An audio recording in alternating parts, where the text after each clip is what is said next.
Hello everyone. So I just got a hot off the presses comment here, and it really sort of made me happy because a long time ago I looked into these lights. This one was called the Rovelight 601, and I really like these lights for real estate photography. You can see it here, and they had the Rovelight 610 too. These were updates to my lights, and we had a comment just now, and you can read it here yourself.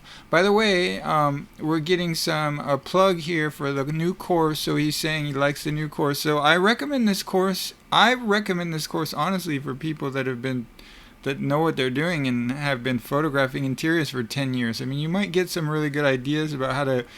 I would say the take-home points in the course are you're going to be using fewer lighting frames. You're going to be controlling your light a lot better. You're going to be getting fewer reflections, and I feel you're going to be moving through houses quicker because you're going to be using one handheld light and one lighting frame. You're going to see in the course you can do so much with one single lighting frame, and the way we sort of control that. Okay, so yeah, he's talking about this trigger, and let me give you a little bit of a background here. So I had originally, if you want to find this video, this was the long review. You can see it's a 20-minute review. You can go to my channel and maybe type in 601 or 610, and you find this review.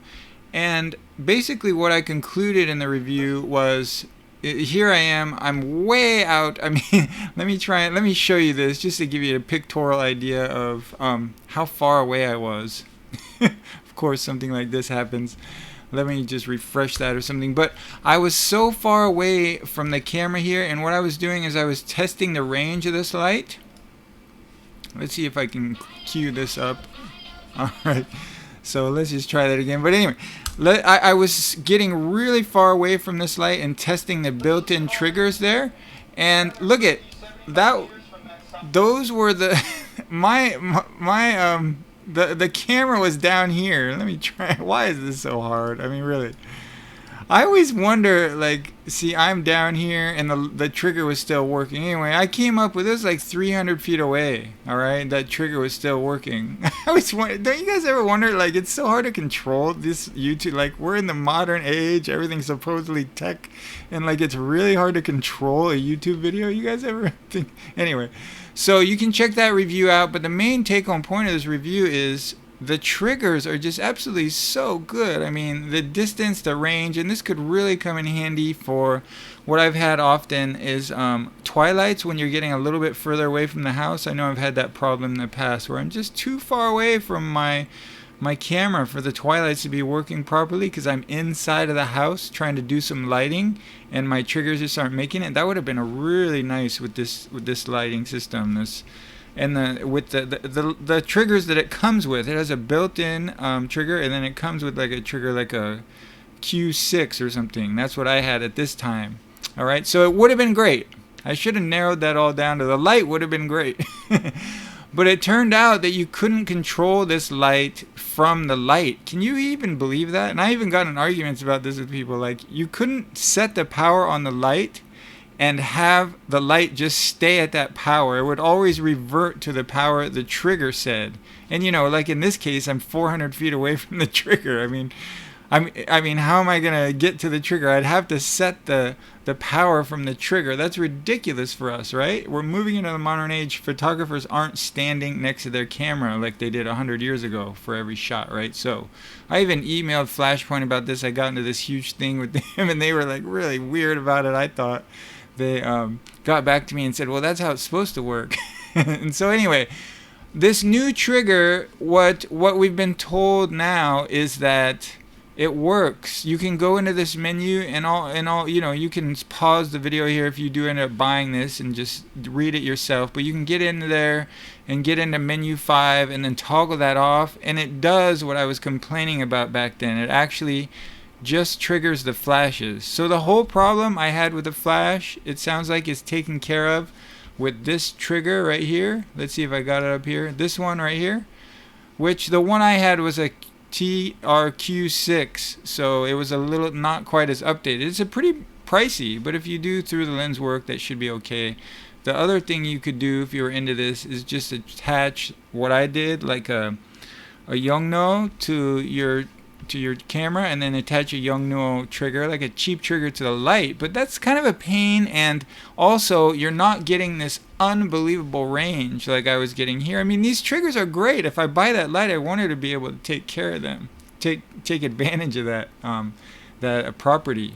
All right, so that really pissed me off that never worked. This video was even about me making fun of Adorama and saying, well, you know, why are you not fixing this for us? So yeah, hopefully that's taken care of, and that's a good alternative to the Explorer 600s now. And we'll go ahead and look at those lights. Here it is.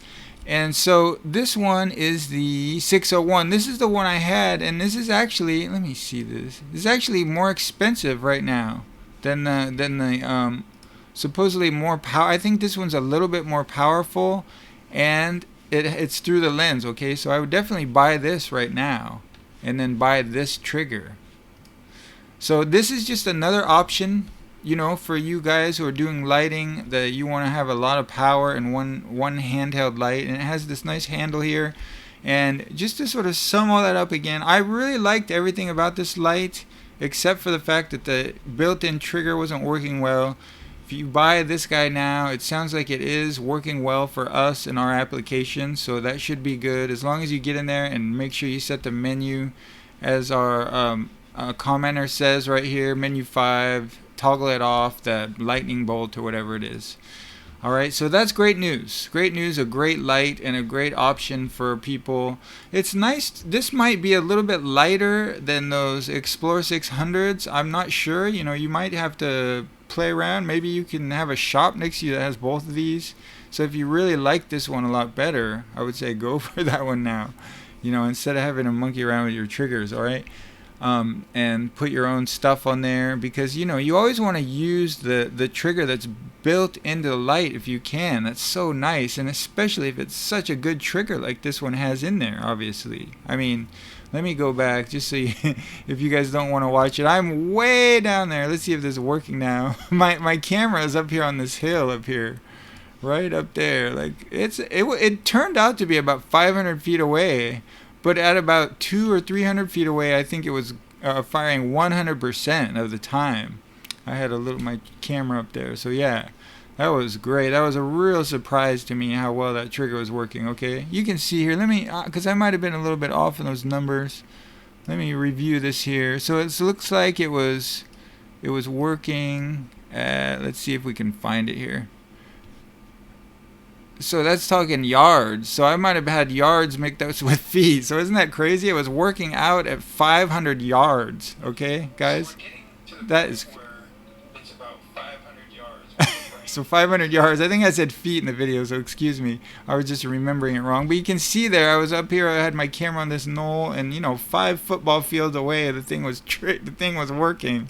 It was just insane. And I couldn't utilize that in my photography. That's frustrating, right? I want to use that. I probably would have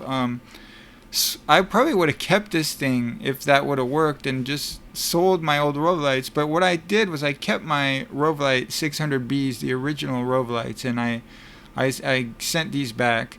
And this always kind of bugged me. You know, we're ending the video here. Probably I lost a lot of people already, so I can go into a little rant here.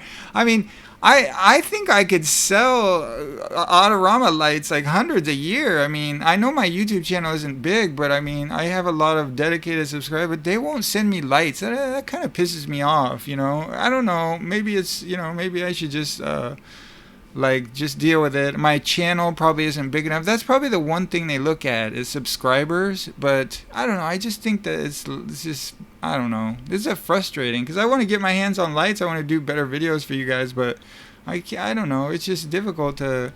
It's like a rock in a hard place. You know, you just can't get the lights. So I can't get these lights from Adorama. It sucks.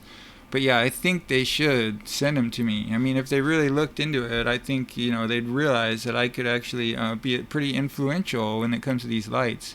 At least more than they would think based on my subscribers. So that sucks. I hate that. I hate that. I've always hated that. That's one of the things that's really, like, just collapsed this YouTube channel. I can't get a hold of equipment. All right. That was my little rant there. All right, so If you were looking for an alternative to that Rovelight, I mean that Explorer 600, you know, this one, let's just, you know, this is the one I really recommend. The Explorer 600 right now, because it's like the only one that they have that I like. So I've been really pushing this light because it's my favorite light, and that's what I was saying before. I've been doing lighting stuff for 20 years, and I've come to the conclusion that these are the best lights, you know. And that's why I think it would really be cool if Adorama and me could, like, I just want to recommend their lights. I don't want to be shady and push things that I don't actually like, and so, but it just hasn't worked out that way. But yeah, I really like this one, but it might be a little bit big, a little bit bulky. Maybe this one is a little bit lighter. It looks a little bit more streamlined, and it's got that handle back there, which I know was really nice when I was using this, and this one doesn't. So yeah, just another alternative. Okay, everyone. So check into that if you really didn't like something about the Explorer 600. I know for me, having the 600 watt seconds is just indispensable. I really think, like, I don't know. I think in the future, more people are going to be doing this. They're just going to be carrying one huge light. I know right now a lot of people are saying, all you need is the 200. There's so much stuff you can do that you can't do with like an 80-200. And I think people are going to learn that as the years go on. So I think these lights, these larger lights, are going to be becoming more and more popular. And as they do, hopefully people realize that there's this other option.